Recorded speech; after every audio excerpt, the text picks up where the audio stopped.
নমস্কাৰ north east নাও প্ৰতিগৰাকী দৰ্শকক মই কল্পজ্যোতি শইকীয়াই আমাৰ এই সাময়িকী অনুষ্ঠানলৈ আদৰণি জনাইছোঁ। প্ৰত্যেক দিনাৰ দৰেই আজিও আমাৰ সৈতে আছে নৰ্থ ইষ্ট নাওৰ মুখ্য সম্পাদক পৰেশ মালাকাৰ ডাঙৰীয়া।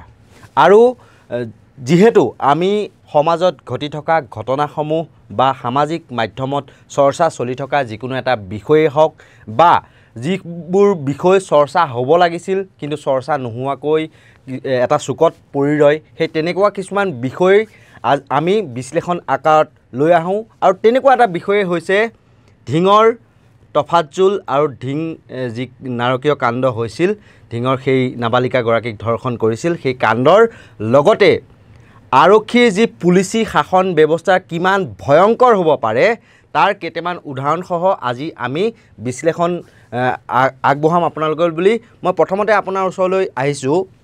এটা বাতৰি প্ৰকাশ পালে যে ঢিং কাণ্ডৰ যিগৰাকী মূল অভিযুক্ত তফাজ্জুল ইছলাম, সেইজন এই যিগৰাকী আৰক্ষীৰ জিম্মাত থাকোঁতে পুখুৰীত পৰি পেলাই পানীত পৰি মৃত্যু হোৱা বুলি আৰক্ষীয়ে দাবী কৰা গৰাকী নহয়। আৰু সেই লৈ পেলাই কিন্তু তফাজ্জুলৰ পিতৃয়ে ইতিমধ্যে গুৱাহাটী উচ্চ ন্যায়ালয়ত এখন লেখ আবেদন দাখিল কৰিছে।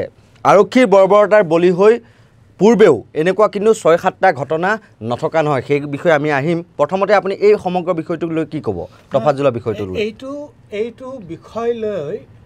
এইটো বিষয় মই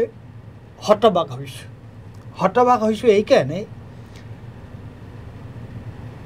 যে ঘটনাটো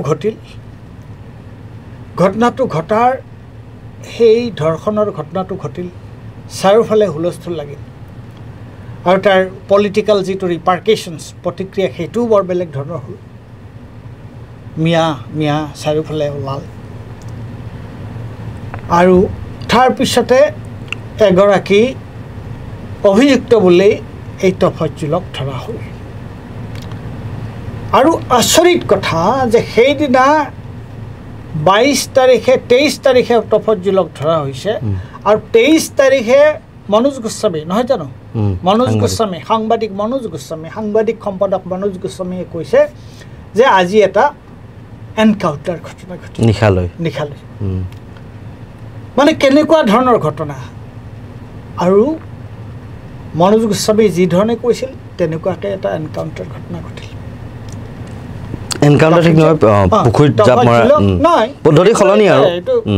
তফাজ্জুলক পুলিচৰ জিম্মাৰ পৰা পুখুৰীত জাপ দি পলাব বিচৰা বুলি তফাজ্জুলৰ মৃত্যু হোৱা বুলি কোৱা হ'ল।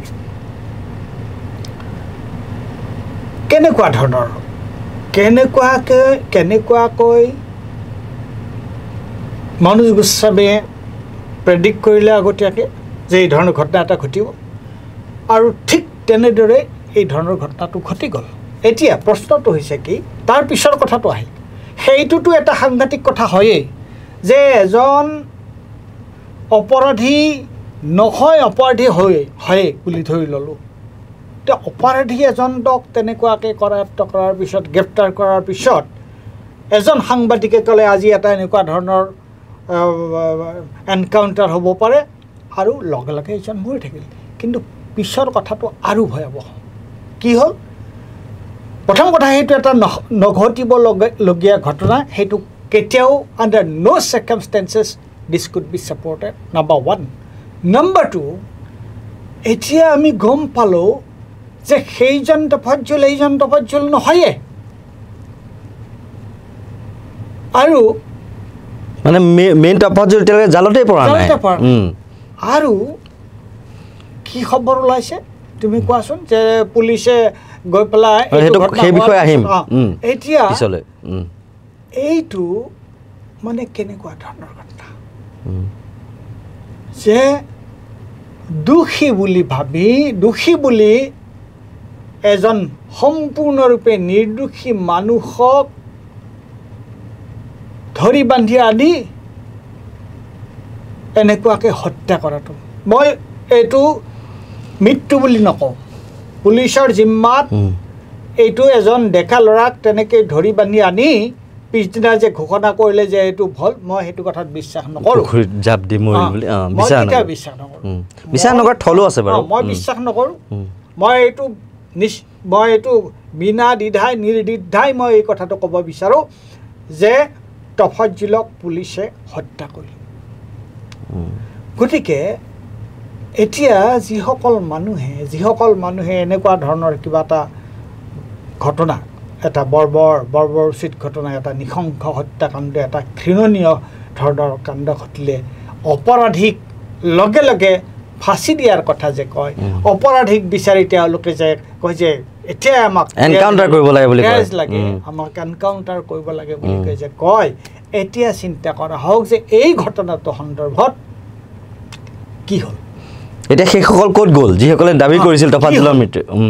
আৰু মই আচৰিত পাইছোঁ, মই এটা কথাত আচৰিত হৈছোঁ যে এই ধৰণৰ ঘটনা এটা ঘটিছে আৰু সেইটোক লৈ আমাৰ সংবাদ মাধ্যমত যি ধৰণৰ হুলস্থুল হ'ব লাগিছিল, নাইবা আনকি বিৰোধী ৰাজনৈতিক দল বা অন্যান্যসকলে তেওঁলোকো নিমাত, সকলো নিমাত। কি আচৰিত মানে ৰহস্য যে এনেকুৱা এটা চকুৰ আগত দেখকৈ এটা যুৱকক, এগৰাকী যুৱকক বিনা কথাত বিনা দুখে ঘৰৰ পৰা উঠাই লৈ আহি এনেকুৱাকৈ পুলিচে প্ৰথম নহয়, পুলিচে হত্যা কৰিলে আৰু আমি নিশ্চুপ। এই যিটো আমাৰ যিটো নীৰৱতা, এই নীৰৱতাৰ কাৰণে কিন্তু আমি বৰ ডাঙৰ ভৰণি দিব লগা হ'ব, আমি বৰ ডাঙৰ মূল্য ভৰিব লগা হ'ব। নৰ্থ ইষ্ট নাও কিন্তু মনে মনে থকা নাই, এতিয়ালৈকে 4টামান প্ৰতিবেদন আমি প্ৰস্তুত কৰিলোঁ, আমি কৰা উচিত। তাৰ পিছতো বিৰোধীসকল নিৰ্বিকাৰ। এই ধৰণৰ বিষয়ত যদি মানুহে মাত নামাতে, সংবাদ সংস্থাই যদি মাত নামাতে, তেতিয়াহ'লে সেইবোৰ সংবাদ সংস্থা আছে কি? কাইলৈ মোৰ লগতো তেনেকুৱা হৈ যাব পাৰে, বা XYZ কাৰোবাৰ লগতো হৈ যাব পাৰে, কোনোবাই অপৰাধী সজাই দিব হঠাৎ, তাৰপিছত দেখিব বোলে মই অপৰাধীয়ে নহয়, হ'বহে লাগে, যিকোনো মানুহে হ'ব পাৰে। আৰু এইটো এটা ডাঙৰ ভয়ানক কথাটো হৈছে যে বিনা বিচাৰে দোষী সাব্যস্ত কৰি তাক মানে অকল দোষী সাব্যস্ত কৰাই নহয়, শাস্তি প্ৰদান কৰা হ'ল। এইটো কোন দেশৰ কথা? এইটো আইনৰ শাসনৰ সম্পূৰ্ণ বিপৰীত কথা। এইটো সম্পূৰ্ণৰূপে এখন গণতান্ত্ৰিক শাসন ব্যৱস্থাৰ সম্পূৰ্ণ বিপৰীত কথা। নিশ্চয়কৈ আপুনি মাজতে উলিয়াইছিল, মই আপোনাক ৰখাই দিছিলোঁ যে বিষয়টোলৈ মই পৰৱৰ্তী পৰ্যায়ত আহিম। আপুনি যিহেতু এইটো এটা হত্যা বুলি ক'ব বিচাৰে বা তাৰ এক থল আছে, তাৰ প্ৰমাণ হৈছে তফাজ্জুলৰ পিতৃৰ এটা ব্যক্তিগত সংবাদ প্ৰতিষ্ঠান ND24 দিয়া এটা মন্তব্য আছে। সেই মন্তব্যটোত তেখেতে উল্লেখ কৰিছে যে আৰক্ষীৰ ফালৰ পৰা সেইটোৱে মই কৈ আছোঁ, আৰক্ষীৰ ফালৰ পৰা তেওঁলোকক 50 লাখ টকাৰ টোপৰ লগতে 2 বিঘা মাটি আৰু 5টাকৈ ঘৰ দিয়াৰ প্ৰলোভন দিয়া হৈছে। আৰু তফাজ্জুলৰ পিতৃ আব্দুলৰ কিন্তু অতি স্পষ্ট কথা, তফাজ্জুলে সাঁতুৰিব পাৰিছিল, সাঁতুৰি এখন নদী পাৰ হয়, কিন্তু সেইদিনাখন যিটো পুখুৰীত তফাজ্জুল পৰি পেলাই মৃত্যু হৈছিল তাত এককালো পানী নাই বুলি কিন্তু তেওঁ উল্লেখ কৰিছে, মন্তব্য আছে। আমি সেই মন্তব্য আপোনালোকলৈ বুলি আগবঢ়াই লৈছোঁ। SP আহিছে, DFC আহিছে, OC আহিছে, সিহঁত আহিছে, আহি পেলাই আমাক মাতি নিছে, নি পেলাই কৈছে তোমালোকে কি এইটো যদি হ'লেই এইটো বাদ দিয়া, কিমানকৈ হ'ব লাগে, কেছটো উঠাই ল'ব লাগে, 1 বিঘাটোৰ পৰা 2 বিঘা মাটি দিব, 50 লাখ টকা দিব আৰু 5টা ঘৰ দিব। মই কৈছোঁ মোৰ ঘৰো নালাগে, মাটিও নালাগে, মোৰ টকাও নালাগে। এই কথা ইয়াত ঢালৰ কেইটামান আছে, সেইকেইটাই কৈ গৈছে, SP নিজে দালালক লগাই দিছে ক'বলৈ। মোৰ ল'ৰাটো কেছ পাণ্ডা একো নাই, এনেকুৱা কাম যে ল'ৰা কৰিব বুলি কোনো সম্ভৱ নাই। বল খেলৰ পৰা আহি পেলাই শুইছে, শুৱাৰ পৰা আকৌ সিহঁতে উঠাই নিছে, পানীত পৰি মৰা নাই, সিহঁতে মাৰি পেলাই আনি পেলাইছে। SP হঁতে মাৰিছে, SP মাৰিছে বা পুলিচে মাৰিছে, আৰক্ষীহঁতে মাৰিছে। এই গাড়ী ভাঙি হেণ্ডকাপ লৈ ইয়াত পানী পৰিছে নে? আপোনালোকেও চিন্তা কৰি চাওক, জাপ দি কেনেকৈ পৰিলে, হাতত হেণ্ডকাপ লৈ। সাঁতুৰিব জানে, সাঁতুৰি নদী পাৰ হ'ব পাৰে। সেই মানুহটোৱে যে এনেকৈ ইয়াত শুকানত পৰি মৰি গ'ল, ইমানখিনি পানী, এককালো নহয়। হয়, নিশ্চয়কৈ শুনিলে তফাজ্জুলৰ পিতৃৰ ভাষ্য। তেওঁ দাবী কৰিছে যে তফাজ্জুলৰ তাৰমানে এই যিটো গোচৰ দিলে হাইকোৰ্টত, সেই গোচৰটো উঠাই ল'বলৈ আৰক্ষীৰ ফালৰ পৰা ভয় ভাবুকিৰ লগতে দালালৰ জৰিয়তে 50 লাখ টকাৰ টোপ, 5টাকৈ ঘৰ, 2 বিঘাকৈ মাটি তেওঁলোকলৈ অফাৰ কৰা হৈছে কিন্তু তেওঁ নলওঁ বুলি স্পষ্ট কৰি দিলে আৰু লগতে তেওঁ কিন্তু এটা স্পষ্ট কথা ক'লে যে যিটো ল'ৰাই সাঁতুৰি নদীত সাঁতুৰিব পাৰে সেইটো ল'ৰাই পুখুৰীৰ এককাল মাত্ৰ পানীত কেনেকৈ নাসাঁতুৰি মৃত্যুমুখত পৰিব পাৰে এটা কিন্তু ডাঙৰ বিস্ফোৰক অভিযোগ কি ক'ব দুটা কথা হয় এটা হৈছে এই যিটো অভিযোগ নহয় প্ৰথম কথাটো আমি ক'লোৱে যে এটা নিৰ্দোষী ল'ৰাক তেনেকৈ হত্যা কৰা হ'ল দ্বিতীয় কথাটো হ'ল যে তফজ্জুলৰ দেউতাকে এতিয়া যিটো কথা কৈছে যে পুলিচৰ তৰফৰ ফালৰ ধিং পুলিচৰ তৰফৰ পৰা কোনোবা দালালে কোনোবাই গৈ তেওঁক কৈছে যে আপুনি কেছটো উঠাই লওক আৰু মিটমাট কৰক আৰু আপোনাক ইমান টকা দিয়া হ'ব আৰু এনেকুৱা ধৰণৰ মাটি বাৰী আৰু ঘৰ চৰ দিয়া হ'ব এতিয়া মই তোমাক প্ৰশ্ন কৰিব খুজিছোঁ সেইটো কেতিয়াৰ কথা আছিল সেইটো আজি 2 দিন আগৰ পৰহি এতিয়া এই সন্দৰ্ভত পুলিচে কিবা কৈছেনে একো নাই নিমাত মই ফেচবুক পেজ চাইছোঁ নগাঁও পুলিচৰ কিন্তু একো নাই দেখোন এই সন্দৰ্ভত এখন ডিজিপিও একো স্পষ্টীকৰণ নাই মুখ্যমন্ত্ৰী স্পষ্টীকৰণ নাই মুখ্যমন্ত্ৰী কোনেও প্ৰশ্ন কৰা নাই এই সন্দৰ্ভত এইটো এটা কেনেকুৱা ধৰণৰ ভয়াৱহ কথা এইটো মানে কেনেকুৱা সাংঘাতিক ধৰণৰ কথা যে ল'ৰাটোক মাৰিলে তাৰপিছত ল'ৰাটো পানীত পৰি মৰা বুলি ক'লে পোষ্টমৰ্টেম ৰিপৰ্টটো কিয় দিয়া নাই এতিয়ালৈকে নাই পোষ্টমৰ্টেম ৰিপৰ্ট দিয়া নাই বুলি কৈছে তফজ্জুলৰ পিতৃয়ে পোষ্টমৰ্টেম ৰিপৰ্ট লেখা বেদন উল্লেখ আছে পোষ্টমৰ্টেম ৰিপৰ্ট এতিয়ালৈকে যে মৰণোত্তৰ পৰীক্ষা যিটো প্ৰতিবেদন সেই প্ৰতিবেদনটো এতিয়ালৈকে কিয় পৰিয়ালৰ মানুহক দিয়া হোৱা নাই 1 নম্বৰ কথা 2 নম্বৰ কথা এই যিটো অভিযোগ উঠিছে 50 লাখ 50 লাখ টকা ঘৰ 5টা 2 বিঘা মাটি এই সন্দৰ্ভত নগাঁৱৰ ধিং পুলিচে কিয় একো কোৱা নাই এই সন্দৰ্ভত মোৰ প্ৰশ্ন বাতৰি প্ৰকাশ হৈছে এই সন্দৰ্ভত ধিং পুলিচ কৰ্তৃপক্ষই কিয় নিশ্চুপ হৈ আছে নম্বৰ 48 ঘণ্টা পাৰ হৈ গ'ল বাতৰি প্ৰকাশ এই সন্দৰ্ভত ৰাজ্যৰ আৰক্ষী সঞ্চালক প্ৰধান কিয় নীৰৱে আছে ৰাজ্যৰ গৃহ বিভাগৰ দায়িত্বত থকা মুখ্যমন্ত্ৰী ডাঙৰীয়া কিয় নীৰৱে আছে এইকেইটা হৈছে মূল প্ৰশ্ন আৰু যদি এই ধৰণৰ কথা সঁচা হয় তেতিয়াহ'লে আমাৰ ৰাজ্যখনৰ পুলিচ প্ৰশাসন কি পৰ্যায়লৈ গৈছে চিন্তা কৰক দ্বিতীয় কথাটোলৈ আহিছোঁ তফজ্জুলৰ দেউতাক আব্দুল আনন্দ তেনেকুৱা উপাধি তেওঁ অতি স্পষ্টভাৱে কৈছে যে তফজ্জুল সাঁতুৰিব জানিছিল সি নদী পাৰ হৈ যাব পাৰে আৰু হয় পানী দুনি থকা ঠাইত তাৰ মানুহে সাঁতুৰিব পাৰে পুখুৰীটো এককাল পানী মাত্ৰ অথচ সেই এককাল পুখুৰী পানীত সাঁতুৰিব নোৱাৰি মৰি থাকিল সাঁতুৰিব নোৱাৰি যদি মৰি থাকিল ধৰি ল'লোঁ সাঁতুৰিব নোৱাৰি মৰি থাকিল তাৰ দায়িত্বটো কাৰ হাতত হেণ্ডকাফ কিন্তু দুইটা হাত বন্ধা তাৰ দায়িত্ব কাৰ তে আমি মোৰ প্ৰশ্নটো হৈছে আমি যদি জপিয়ালেনো কেনেকৈ হাতত আৰক্ষী গাড়ী ভাঙিব লাগিব কি হাত দুটা যদি বন্ধা থাকে কেনেকৈ ভাঙিব মোৰ প্ৰশ্নটো হৈছে এইবিলাক সাধু কথাৰ দৰে কাহিনী আৰক্ষীয়ে আমাক কৈছে আমি বিশ্বাস কৰাটো বিচাৰিছে কোনো সাধাৰণ জ্ঞান থকা মানুহে এইবোৰ কথাত পতিয়ন নাযায় আৰু এটা কথা মোৰ মনলৈ আহিছে মই কৈ দিওঁ আপোনাক অকণ ৰখাইছোঁ যেতিয়া এটা ঘটনাস্থলীলৈ এগৰাকী অভিযুক্তক লৈ যোৱা হয় ক্ৰাইম স্কেন কৰাবলৈ সমগ্ৰ ঘটনা ভিডিঅ'গ্ৰাফি কৰে এইটো মই জানো কিন্তু মই আগতে যেতিয়া ৰিপৰ্টিঙত গৈছোঁ গোটেই ঘটনাটো ভিডিঅ'গ্ৰাফি কৰে সেই তেনেকুৱা তফজ্জুলে যে জঁপিয়াইছিল পানীত সেই তেনেকুৱা ভিডিঅ' আছে নেকি সেইটোতো প্ৰচাৰ হোৱা নাই এতিয়ালৈকে কিন্তু প্ৰচাৰ হোৱা নাই যদি আছে তেওঁলোকৰ হাতত সেইটো ৰাজহুৱা কৰিব লাগে কোৰ্টত দিবলৈ কিন্তু সেই এভিডেন্স দিবলৈ সেই ধৰণৰ ক্ৰাইম স্কেন টেষ্ট কৰে আৰক্ষীয়ে মানে এইবোৰ কি হৈ আছে তেতিয়া ভিডিঅ'গ্ৰাফি কৰে অসমৰ গৃহ বিভাগত অসমৰ আৰক্ষী বিভাগত এইবোৰ কি হৈ আছে আমি কলৈ গৈ আছোঁ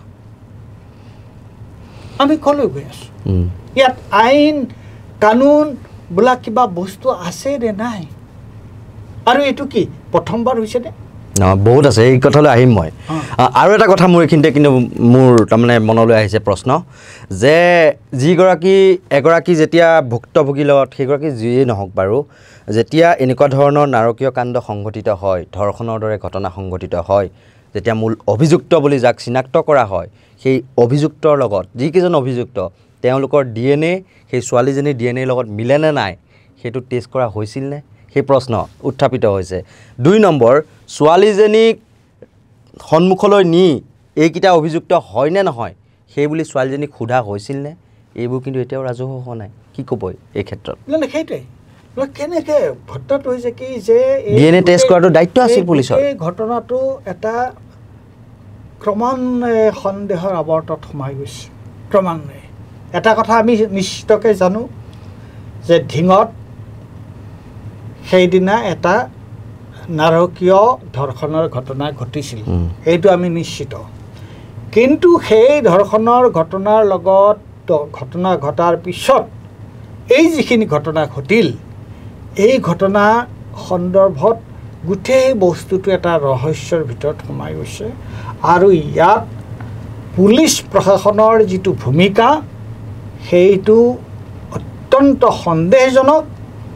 আৰু যদি নহয় এই ধৰণৰ প্ৰশ্ন যেতিয়া উত্থাপন হৈছে, তে এইটো কি বুলি ক'ম, মোৰ আৰু ক'বলৈ ভাষা নাই যে বেলেগ অপৰাধী অপৰাধ কৰিছে, অন্য তদন্তই নকৰিলে দেখোন ঘটনাটোৰ, লগালগ শাস্তি বিহা হ'ল অন্যজনক।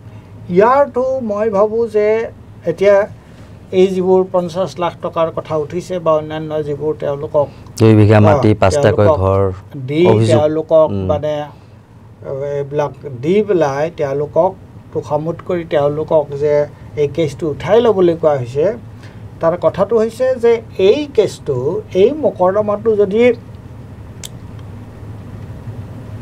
ভাল উকিলৰ দ্বাৰা চলোৱা হয়, ইয়াৰ পৰিণাম কিন্তু ভয়ানক হ'ব পাৰে।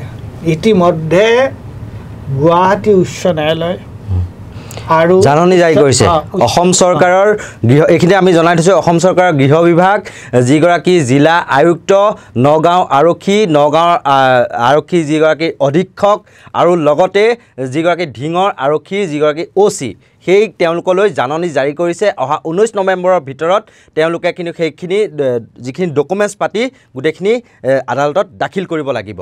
এতিয়া মই এইটো কথাই ক'ব বিচাৰিছোঁ, চোৱা যে এই কেছটো, এই মোকৰ্দমাটো যদি খুব ভাল উকিল এজনে যদি চলায় আৰু এই ধৰণৰ যদি বুজাবুজি মাজলৈ যদি নাযায়, তেতিয়াহ'লে গৃহ বিভাগৰ এটা বৰ ডাঙৰ বিয়াগুম এটা মানে গাফিলতি আৰু দুষ্কৰ্ম ৰাইজৰ সন্মুখলৈ আহিব। আৰু মই এই কথাটো অলপমান আচৰিত পাইছোঁ। আজি মোকৰ্দমাটো উঠিছিলে আজি 3 নে 4 দিন আগতে, হয়নে? উচ্চ ন্যায়ালয়ত 3 দিন আগতে। আজি এই মাহটো হৈছে ছেপ্টেম্বৰৰ, আজি হ'ল 20 ছেপ্টেম্বৰ। তেওঁলোকে মাজতে অক্টোবৰ মাহটো আছে, গতিকে অৱশ্যে নৱেম্বৰৰ 18 দিন পাব।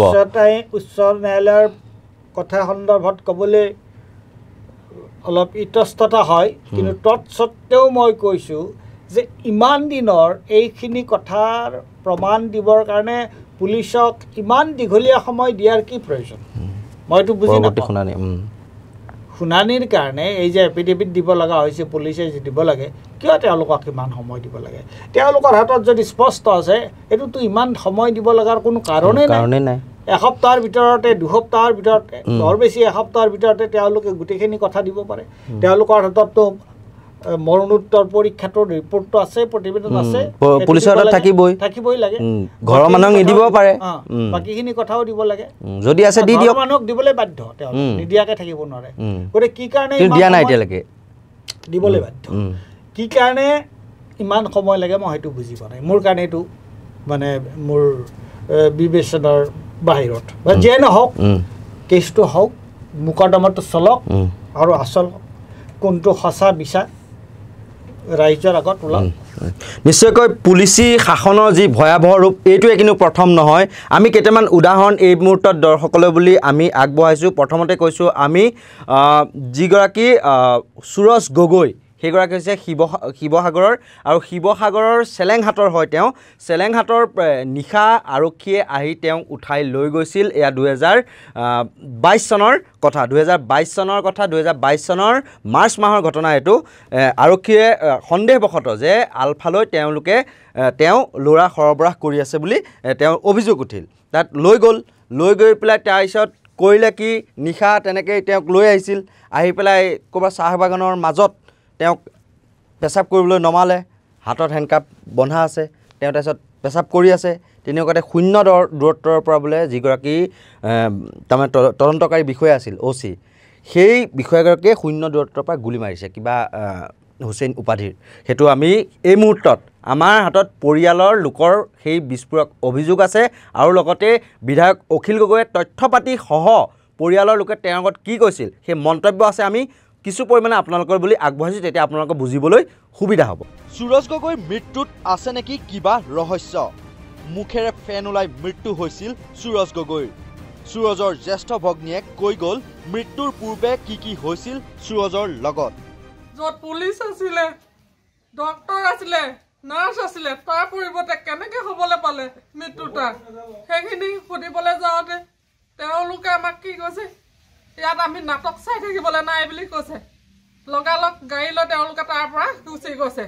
দুটা ইনজেকশ্যন দিছে তাৰ পৰিবাৰ মাক আছিলে মাকে কৈছে দুটা ইনজেকশ্যন দিছে ইনজেকশ্যন দুটা দিয়াৰ পাছত এটা মুখেদি ফেন ওলাইছে আৰু লগে লগে ডক্টৰে ডেড বুলি কৈছে তাত ডক্টৰ আছে পুলিচ আছে তেওঁলোকে সম্পূৰ্ণ পৰিকল্পিতভাৱে তাক মাৰ্ডাৰ কৰিছে এইটো তাক কোনো বেমাৰ নাই হেৰি নাই মুঠতে তেওঁলোকে পৰিকল্পিতভাৱে তাক মাৰিছে আমি এইটোৱে বিচাৰোঁ তাক ন্যায় লাগে ঘটনাটো ঘটিছিলে 3 মাৰ্চ তাৰিখৰ দিনা 2022 চনৰ 3 মাৰ্চ তাৰিখৰ দিনা 2022 চনৰ 3 মাৰ্চ তাৰিখৰ দিনা সুৰজ গগৈয়ে সোণাৰীৰ নামতোলা অঞ্চলত ৰাতিপুৱা 7-8 মান বজাত এখন হোটেলত চাহ খাই আছে চাহ খাই থাকোঁতে আসাম ৰাইফলছৰ এটা বাহিনী আহি সুৰজ গগৈক 3 মাৰ্চৰ পুৱা ৰাতিপুৱা 7-8 মান বজাত উঠাই লৈ যায় আসাম ৰাইফলছে ৰাতি 10 বজালৈকে 3 মাৰ্চৰ ৰাতি 10 বজালৈকে তেওঁক লগত ৰাখে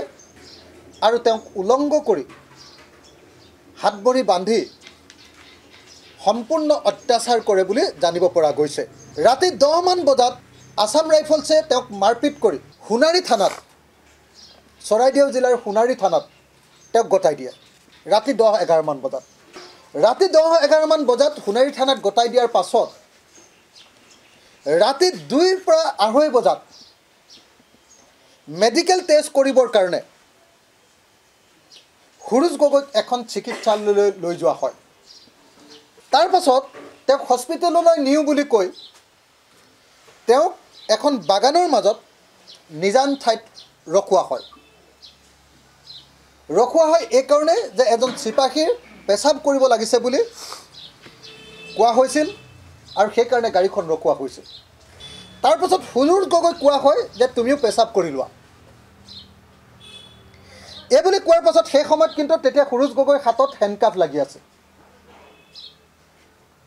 এজন চিপাহীয়ে হাতত হেণ্ডকাফ লগাই তেওঁক পেচাব কৰায় আৰু পেচাব কৰি থকাৰ সময়তে হেণ্ডকাফসহ তেওঁ যেতিয়া পেচাব কৰি আছিল তেতিয়া এজন SI সেই SIজনৰ নামটো আমাক তেওঁলোকে জানিবলৈ দিয়ে সেই সাব ইন্সপেক্টৰজনৰ নাম ইমৰান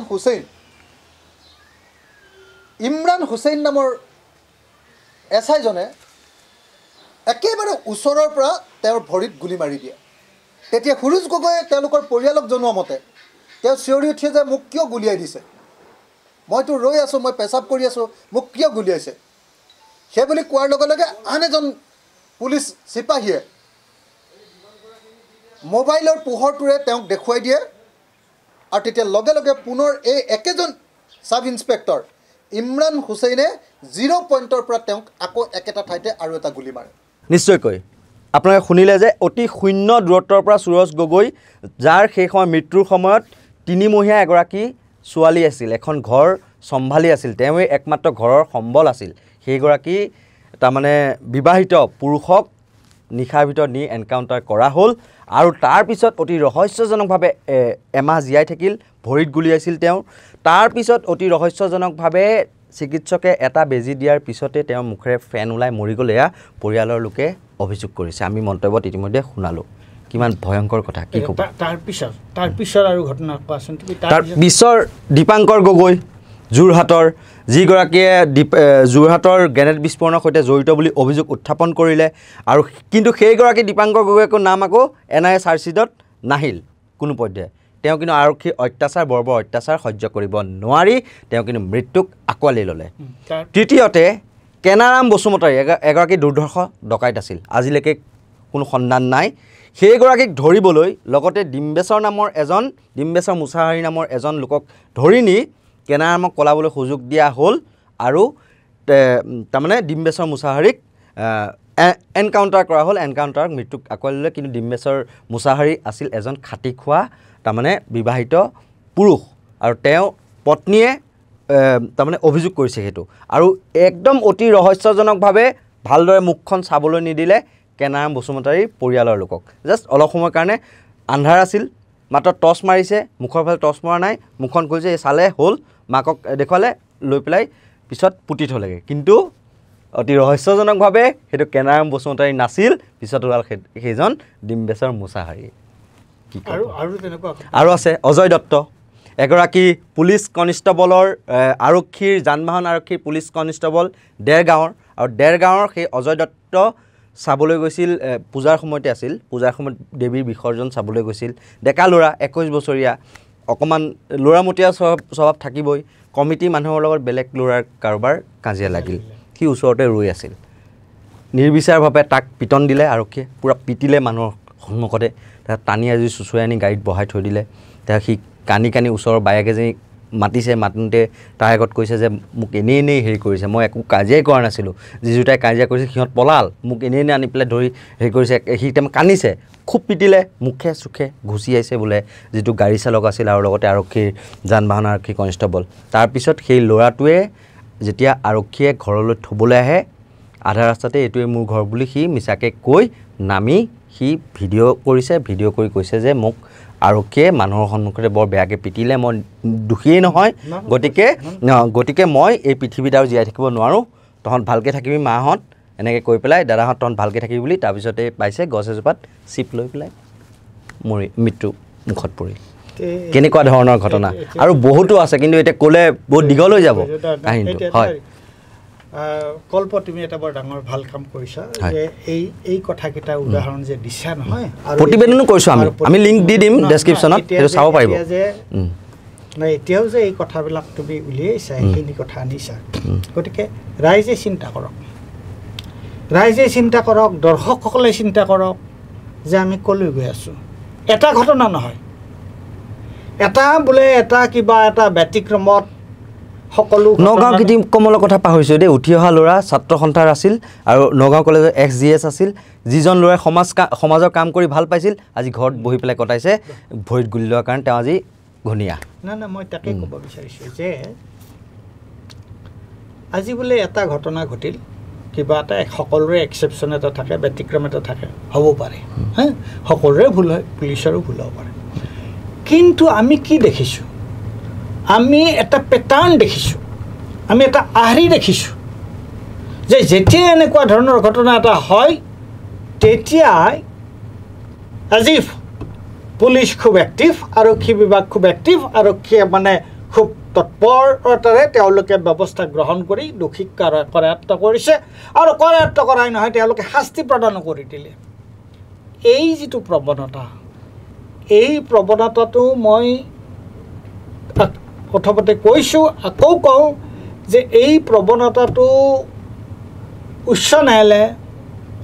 উচ্চতম ন্যায়ালয়ে বাৰে বাৰে এই কথাটোক গৰিহণা দিছোঁ।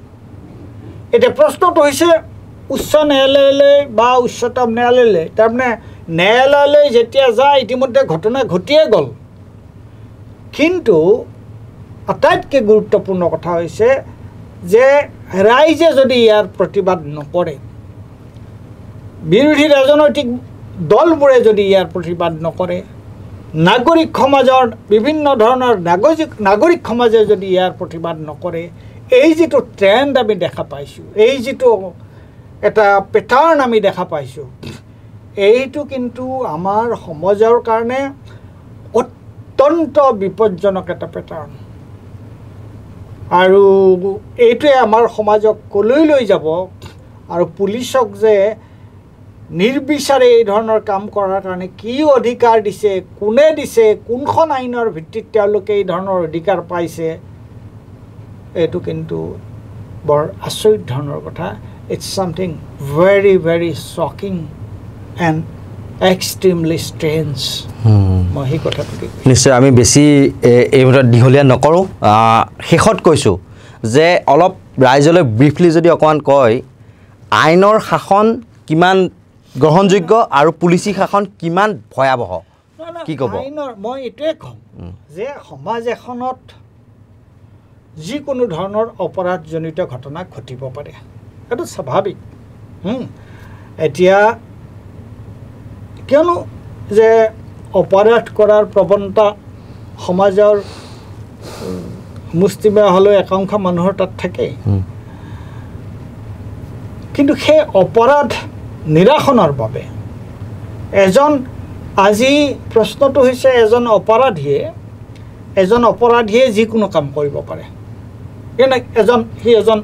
এজন ব্যক্তি যিকোনো কাম কৰিব পাৰে, কিন্তু ৰাষ্ট্ৰই আৰক্ষী যেতিয়া ব্যৱস্থা ল'ব, আৰক্ষী লোৱা যিটো ব্যৱস্থা, ৰাষ্ট্ৰই লোৱা যি ব্যৱস্থা, পৰিস্থিতি যিমানেই ভয়াৱহ নহওক কিয় তেওঁলোকে কিন্তু আইনৰ গণ্ডিৰ ভিতৰত থাকিহে ব্যৱস্থা ল'ব লাগিব। সেই ব্যক্তিজন, যিজন ব্যক্তি এজন এনাৰ্কিষ্ট, এজন নৈৰাজ্যবাদী ব্যক্তি, তেওঁ এটা বোমা দিব পাৰে, তেওঁ এটা যিকোনো কাম কৰিব পাৰে, যিকোনো ধৰণৰ অপৰাধমূলক কাম কৰিব পাৰে, যিটো আমি সমৰ্থন কৰাৰ প্ৰশ্নই নুঠে। মানে অপৰাধী মানে অপৰাধী, কিন্তু সেই অপৰাধীজনে যি ধৰণৰ কাৰ্যত লিপ্ত হৈছে, অপৰাধ নিয়ন্ত্ৰণৰ দায়িত্ব যাৰ ওচৰত আছে, যি কৰ্তৃপক্ষৰ ওচৰত অপৰাধ নিয়ন্ত্ৰণৰ দায়িত্ব আছে, কাৰ ওচৰত আছে? ৰাষ্ট্ৰৰ ওচৰত আছে। ৰাষ্ট্ৰ মানে কি? আমি ক'ম যে আৰক্ষী প্ৰশাসন। আৰু যদি আৰক্ষীয়ে কিবা গণ্ডগোল কৰিছে, তেনেহ'লে সেইটো বিচাৰ বিবেচনা কৰাৰ দায়িত্বটো আছে ন্যায়ালয়ৰ ওচৰত, নহয় জানো? গতিকে এতিয়া মই আগতেই ক'লোঁ যে এটা ঘটনা ঘটিলে বেলেগ কথা আছিল, এটা যে পেটাৰ্ণত ঘটনাবোৰ ঘটি আছে, আৰু শেহতীয়াভাৱে যিটো তফজিলক লৈ যিটো ঘটনা ঘটিছে, সেইটো এটা অত্যন্ত ৰোমহৰ্ষক আৰু অত্যন্ত মানে আচৰিত অগতানুগতিক কথা। গতিকে এইটোৰ যদি সামগ্ৰিকভাৱে ৰাইজ যদি সজাগ নহয়, ৰাইজে যদি এইবোৰৰ প্ৰতিবাদ নকৰে, আৰু সংবাদ মাধ্যমে যদি এইবোৰ কথা বহলভাৱে প্ৰচাৰ নকৰে, তেতিয়াহ'লে কিন্তু আমাৰ সমাজ এটা ভয়ানক ভৱিষ্যতৰ ফালে গৈ আছে বুলি ক'ম। মই এইখিনি কি কৈছোঁ, এইখিনিতে এটা প্ৰসংগক্ৰমে উল্লেখ কৰি থওঁ যে সিদিনাখন অলপত বুলডোজাৰ ৰাজনীতিক লৈ পেলাই উচ্চতম ন্যায়ালয়ে ক'লে যে ই সংবিধানৰ আত্মাৰ পৰিপন্থী বুলি কিন্তু উল্লেখ কৰিছে। মই এইটো প্ৰসংগক্ৰমে উল্লেখ কৰিলোঁ। এইখনৰ কিবা ক'ব নেকি? এইটো আচলতে এইটো উচ্চতম ন্যায়ালয় বা ন্যায়ালয়ে কিয় ক'ব লাগে? যিকোনো সাধাৰণ জ্ঞান বুদ্ধি থকা মানুহ এজনে, সাধাৰণ জ্ঞান থকা, কমন চেন্স থকা মানুহ এজনে ক'ব পাৰে যে কোনোবাই অপৰাধ কৰিলে বুলিলে সেই একেই কথা হ'ল নহয়। পুলিচে যি ধৰণে আলোচনা কৰিলোঁ যে মানুহক এনকাউণ্টাৰ কৰি দিয়ে, বুলডোজাৰ লগাই ঘৰ ভাঙি দিয়ে। আৰে ম্যাদী পট্টা মাটিত থকা এইটো কোনখন আইনৰ কথা? এইটো উচ্চতম ন্যায়ালয়ে ক'বই নালাগে। তোমাৰ আমাৰ সাধাৰণ বিবেচনাৰে আমি ক'ব পাৰোঁ যে এইটো অনুচিত কথা, এইটো সম্পূৰ্ণৰূপে আইন বহিৰ্ভূত কথা, এইটো কেতিয়াও হ'ব নালাগে। নিশ্চয়কৈ এয়াই আছিল আমাৰ আজিৰ এই যি বিশেষ অনুষ্ঠান মোৰ মনতো কিছু ক্ষুধনি আছিল বা আপোনালোকৰ মনতো নিশ্চয়কৈ এইবিলাক ক্ষুধনি আছিল এয়া আমাৰ এই বিশ্লেষণৰ জৰিয়তে আজি দাঙি ধৰাৰ চেষ্টা কৰিলোঁ আৰু পৰেশ মালাকাৰ ডাঙৰীয়া আপোনাকো আমি ধন্যবাদ জ্ঞাপন কৰিছোঁ আৰু নিশ্চয়কৈ এটা কথা ক'ব লাগিব যে আৰক্ষীৰ দায়িত্ব কি আৰক্ষীৰ দায়িত্ব হৈছে অপৰাধী বা যিগৰাকী অভিযুক্ত তেওঁক কৰায়ত্ব কৰি তেওঁ সেই অপৰাধ বা অভিযোগত তেওঁ দোষী হয় নে নহয় সেই কথা তেওঁলোকে তথ্য প্ৰমাণ সহকাৰে গোটাই কৰি সেয়া আদালতত চাৰ্জশ্বিট আকাৰত দাখিল কৰা তাৰ পিছত আইনে সেই সময়ত যিগৰাকী অভিযুক্ত বা যিগৰাকী অভিযুক্ত পিছত যদি প্ৰমাণ সহকাৰে তেওঁ যদি দোষী সাব্যস্ত হয় দোষী সাব্যস্ত হোৱাৰ পিছত তেওঁক লাগিলে শাস্তি যি প্ৰদান নকৰক তেওঁক লাগিলে যাৱজ্জীৱন কাৰাদণ্ডই বা ফাঁচি যিয়ে নিদিয়ক সেইটো আদালতৰ কথা কিন্তু তাকে নকৰি যদি পুলিচি শাসনৰ জৰিয়তে সেইসমূহ তদন্ত প্ৰক্ৰিয়া সমাপন নকৰাকৈ আৰক্ষীয়ে যদি নিজেই যদি তাৰমানে এনকাউণ্টাৰ ৰাজৰ জৰিয়তে যদি তাৰমানে অভিযুক্ত সজাই কাৰোবাক যদি এনেকুৱা ধৰণৰ মৃত্যুদণ্ডৰ মুখলৈ যদি ঠেলি দিয়ে বা মৃত্যুদণ্ড দিয়ে ইয়াক কেনে কাণ্ড হ'ব পাৰে এখন গণতান্ত্ৰিক দেশত ই সদায় নিশ্চয়কৈ পৰিপন্থী আৰক্ষীয়ে নিজৰ কৰ্তব্য সমাপন কৰাটো বা তেওঁলোকে নিজৰ তৎপৰতাৰে অতি কম সময়ৰ ভিতৰত তথ্য প্ৰমাণ সংগ্ৰহ কৰি সেয়া আদালতত দিয়াটোহে কিন্তু তেওঁলোকৰ দায়িত্ব আৰু কৰ্তব্য নহ'লে জনহিতত জনসেৱাৰ্থে যিটো আপোনালোকৰ শ্লোগান আছে তাত ক'লা দাগ লাগি আহিছে ভৱিষ্যতলৈও লাগি থাকিব আৰু এনেকুৱা ধৰণৰ বিশ্লেষণাত্মক যিসমূহ আলোচনাই হওক বা বাতৰিয়ে হওক তাৰ বাবে আপোনালোকে নৰ্থ ইষ্ট নাও চাই থাকিব ধন্যবাদ নমস্কাৰ